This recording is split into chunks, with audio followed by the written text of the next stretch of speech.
हाँ रे बंदरो का तू बैठी मेरे ये कादो माटी हबो यार बुढ़बा काल लेकर उधर से हम आवे छली तो सब सारे लेकर नेटा दिल तो न टाही देलक देखई तो ऐसा कर चल तनी अब गांव में चला है ना देख जहाँ जमात देख वहीं झूल दी है सर के ठीक ना चल चल चल चल तो चल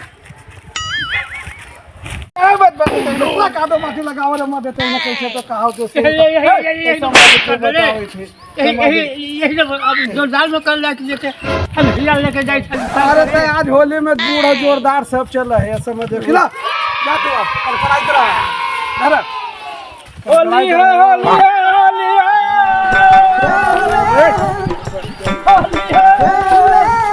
कादो माटी कादो माटी कादो माटी कादो माटी कादो माटी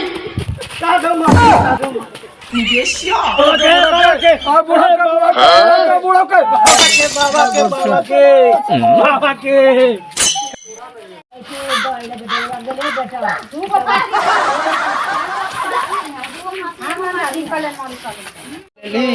ऐसा सुनी रिपेला रहा है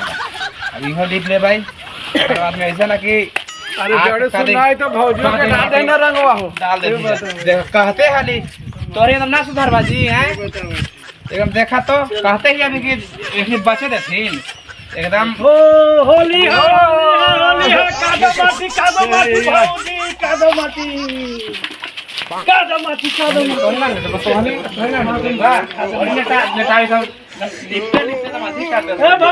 हाँ बोला होली भाई आल तू कि ना कहाँ भी भाई आल थे फोन तो कर लिए अब गाड़ी पे बैठ होला की थीन कहना तू अब ट्रेन पे पकड़े रहता है बेटा फिर हाँ तो होली हवा होली हवा होली हवा होली हवा कादो माटी कादो माटी कादो माटी ये का थी गेल हतन सब खाली नरियर बेदाम में रख के चल गया थोड़ा कि काटी है ते पता है नतिया लगे काले कहाँ निकल जाए अरे हो गए न मैदा है न बेसन आल है पुआ छाने ला है आज आते ना झंझारवा से कपड़ा फाड़ देबे यार एक आवो आज कखनी आवे से हम तो काट के रखबे करम नरियर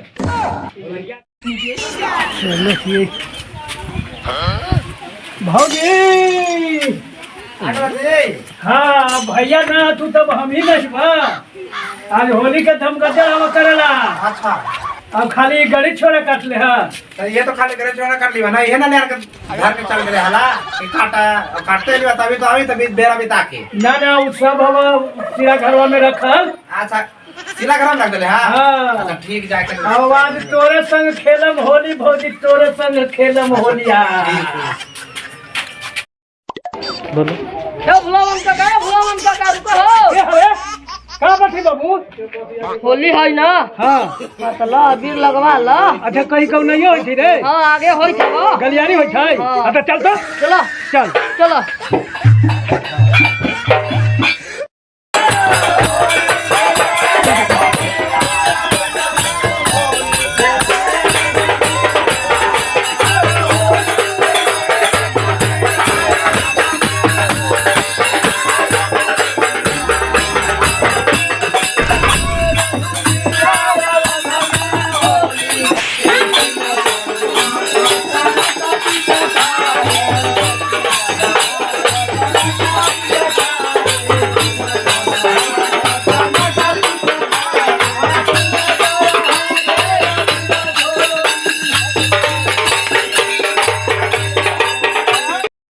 होई अच्छा हाँ आओ चल तनी जमाते वाला है अच्छा ठीक ठीक ना हां दम ठीक ठीक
ए हो बाबू ढोलकिया,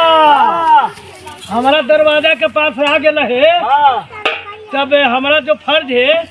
से आवे थी वो रंग अबीर सब मसाला उसाला ले ले। सब न स्वागत तो नहीं करम। तो ठीक है जब तक तो सामाजिक प्रक्रिया है। हाँ बाबू आवे थी वो सब ले ले।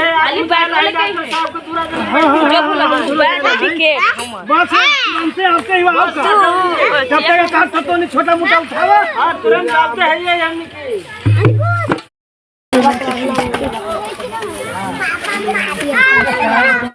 ए हो बाबू ढोलकिया,